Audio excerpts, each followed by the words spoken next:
Tanpa pasokan yang stabil, kedaulatan pangan nasional kini berada di dalam posisi yang tersandra oleh kebijakan industri negara lain, terutama China dan juga Timur Tengah. Dilema antara baterai atau kita mengamankan piring makan rakyat Indonesia. Ini mencerminkan rapuhnya kedaulatan industri yang masih bergantung pada input kimia impor.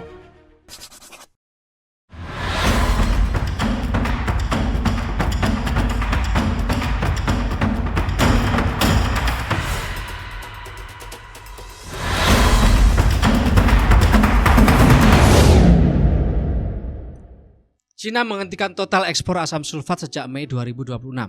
Ini bisa dibaca bukan sekedar sebagai langkah proteksionisme biasa, melainkan bentuk weaponization of supply chain yang secara terang-terangan mengubah bahan kimia industri menjadi alat tekanan geopolitik. Perdagangan global tidak lagi berdiri di atas prinsip pasar bebas, tetapi bergeser menjadi arena kontrol dan pemerasan terselubung antar negara. Dampaknya bagi Indonesia sangatlah brutal. Swasembada pangan dan hilirisasi mineral yang selama ini digaungkan berpotensi runtuh karena satu titik lemah pada rantai pasok sulfur. Ketergantungan 75-80% pasar impor belerang Indonesia berasal dari Timur Tengah semakin menunjukkan lemahnya posisi strategis Indonesia. Apalagi Indonesia menjadi salah satu negara yang tidak memiliki tiket untuk mendapatkan akses Selat Hormuz yang dikendalikan oleh Iran. Alih-alih Indonesia menjadi negara yang sedang naik kelas, Indonesia justru terlihat menjadi permainan yang terhimpit antara Amerika, Iran, dan China. Negara superpower baru dunia yang mampu mengubah peta komoditas dasar menjadi senjata ekonomi yang mematikan. Bagaimana menurut kalian? Sejauh mana Indonesia benar-benar siap menghadapi kerentanan rantai pasok pupuk dan pangan? Beri komentar kalian di bawah. Jangan kemana-mana, jangan skip videonya, kita kupas krisis pangan 2026. Mulai dari taktik China menyetop ekspor asam sulfat hingga rebutan pasokan industri baterai EV dan pupuk untuk mengamankan pangan nasional. Jangan lupa untuk like, komen, dan subscribe dan tekan tombol lonceng agar tidak ketinggalan konten Kupas FS yang akan datang. Bersama saya Farid Subhan, kita ngopi dulu. Strategi China mengamankan dominasi teknologi. Kebijakan China untuk menghentikan ekspor asam sulfat pada Mei 2026 termasuk ke Indonesia tidak dapat dilihat secara terpisah dari ambisi jangka panjang China dalam mendominasi rantai nilai industri masa depan. Asam sulfat yang sering dijuluki sebagai Samsul merupakan darah industri, merupakan komponen fundamental dalam produksi pupuk fosfat, pemurnian logam, manufaktur semikonduktor hingga produksi baterai.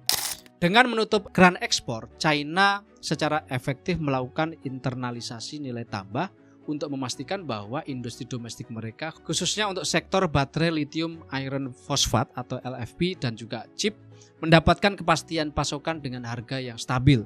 Sementara pasar global dipaksa menghadapi lonjakan harga dan juga kelangkaan yang akut.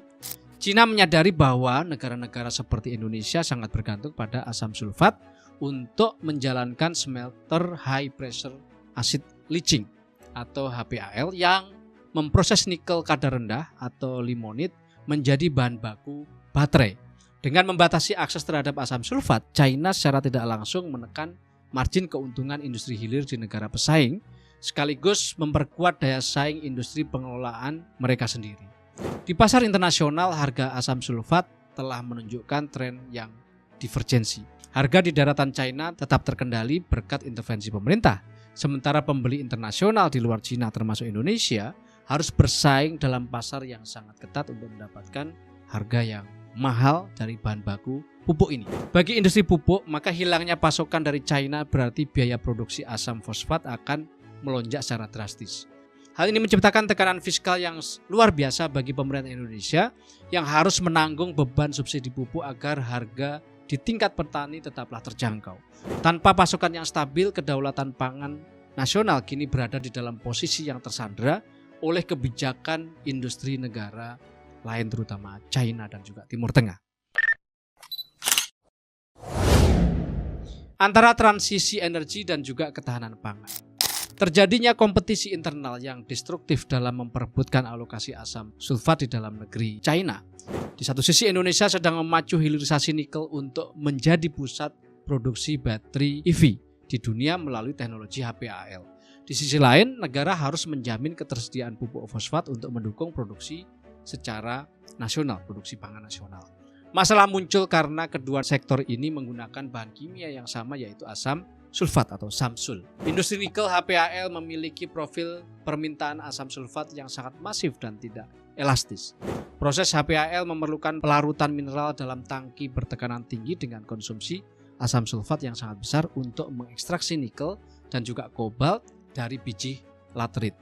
Dengan margin keuntungan dari produksi baterai yang umumnya lebih tinggi dibandingkan margin dari sektor pertanian, maka industri pertambangan memiliki kemampuan finansial yang lebih kuat untuk menyerap kenaikan harga asam sulfat di pasar global. Hal ini menciptakan fenomena kanibalisme di mana molekul asam sulfat yang seharusnya dialokasikan untuk memproduksi pupuk bagi petani justru akan terserap ke sektor komoditas mineral seperti nikel.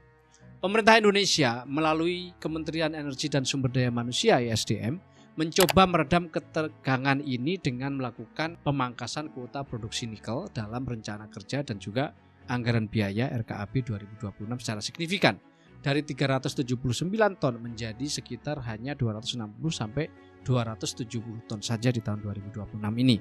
Langkah ini diambil bukan hanya untuk menjaga harga nikel global tetapi juga untuk mengurangi tekanan permintaan terhadap asam sulfat dan juga sulfur untuk industri pupuk dalam negeri. Dalam strategi ini memicu reaksi keras dari para pengusaha smelter yang terlanjur melakukan investasi besar-besaran dan kini harus menghadapi utilisasi atau pemanfaatan fasilitas yang anjlok hingga 30%. Dilema antara baterai atau kita mengamankan piring makan rakyat Indonesia. Ini mencerminkan rapuhnya kedaulatan industri yang masih bergantung pada input kimia impor.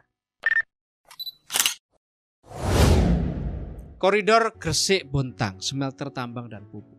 Menyelesaikan krisis pupuk diperlukan integrasi vertikal antara industri pertambangan seperti tembaga dan juga industri pupuk yang terpusat di koridor Gresik-Bontang. Di Gresik, pembangunan smelter PT Freeport Indonesia dan juga ekspansi PT Smelting telah menciptakan peluang emas bagi ketahanan pupuk nasional. Gas buang sulfur dioksida yang dihasilkan dari proses pemurnian konsentrat tembaga kini tidak lagi dibuang ke atmosfer, melainkan ditangkap dan diolah menjadi asam sulfat dalam volume yang masif.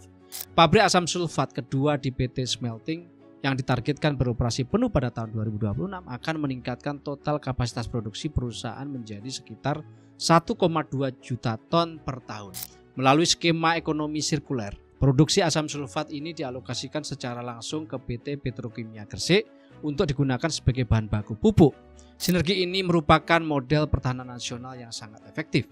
Karena yang pertama, mereduksi ketergantungan impor, menghilangkan kebutuhan untuk mengimpor belerang cair dari asam sulfat dari China dan juga Timur Tengah. Yang kedua, stabilitas harga, menjaga biaya produksi pupuk dari fluktuasi harga energi global dan juga konflik geopolitik di Selat Hormuz. Dan yang ketiga adalah kepatuhan lingkungan, mengubah polutan udara menjadi produk bernilai tambah yang bermanfaat bagi industri pertanian di Indonesia. Di Bontang, PT Pupuk Kalimantan Timur telah melakukan langkah serupa melalui kerjasama strategis dengan Jordan Phosphate Mines Co atau GPMC untuk membangun klaster industri pupuk terintegrasi yang mencakup pabrik asam sulfat dan juga asam fosfat. GPMC sebagai salah satu pemegang cadangan batuan fosfat terbesar di dunia memberikan jaminan pasokan bahkan bahan baku, sementara pihak Indonesia menyediakan infrastruktur pengolahan. Upaya relokasi rantai pasok ini menunjukkan bahwa solusi krisis pupuk tidak lagi bisa dicari di pasar spot global, melainkan harus dibangun melalui integrasi infrastruktur industri di dalam negeri sendiri. Keberhasilan model di Gresik dan juga Bontang ini seharusnya menjadi cetak biru bagi pengembangan kawasan industri nikel Indonesia Timur, di mana gas buang dari smelter nikel harus segera dikonversi menjadi asam sulfat untuk mendukung kebutuhan hilirisasi lokal dan pertanian regional kita. Sorghum dan pupuk alami. Krisis asam sulfat 2026 pada akhirnya memaksa Indonesia untuk menurunkan ketergantungan pada model pertanian intensif bahan kimia yang telah mendominasi sejak era revolusi hijau. Ketika pupuk kimia menjadi barang mewah akibat perang Timur Tengah dan juga proteksionisme China, kedaulatan pangan nasional kini bertumbuh pada kemampuan kita untuk melakukan diversifikasi pangan dan juga transisi ke pupuk organik atau pupuk hayati. Krisis ini sebenarnya memberikan momentum bagi pengembangan komoditas seperti sorghum, sagu yang jauh lebih tangguh terhadap kelangkaan input dari produk pangan nasional kita seperti padi dan lain-lain. Sorghum mulai diposisikan sebagai pilar strategis karena karakteristiknya sebagai tanaman low input yang membutuhkan pupuk dan pestisida dalam jumlah yang sangat minimal dibandingkan dengan padi yang membutuhkan pestisida dan pupuk yang jauh lebih banyak. Kementerian Pertanian telah menyiapkan uji coba penanaman sorghum seluas 5.000 hektar pada tahun 2026 sebagai respon langsung terhadap mahalnya harga pupuk urea dan juga NPK. Selain itu, riset terbaru menunjukkan potensi luar biasa dari limbah industri nikel sendiri untuk memperbaiki kesuburan tanah. Abu sisa smelter nikel yang kaya akan magnesium, kalsium, dan juga sulfur dapat dimanfaatkan sebagai amilioran untuk menetralisir keasaman tanah masam di luar Jawa, sekaligus memberikan nutrisi mikro yang dibutuhkan oleh tanaman.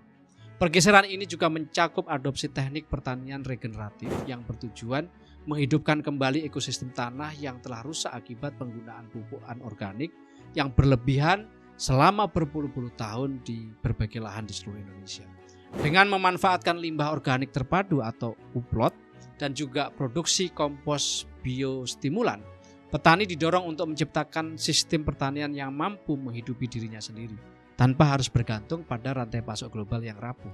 Di sisi lain, diplomasi ekonomi Indonesia melalui blok BRICS memberikan akses terhadap teknologi pupuk mikroba dari India dan juga skema imbal dagang bahan baku dari Rusia yang membantu mengamankan stok pangan di tengah ketidakpastian jalur pelayaran tradisional. Bagaimana menurut kalian? Mana yang lebih penting bagi masa depan kita? Memimpin pasar baterai kendaraan listrik dunia atau memastikan piring nasi jutaan rakyat kita terisi saat China resmi menutup keran bahan kimia impor untuk bahan baku pupuk?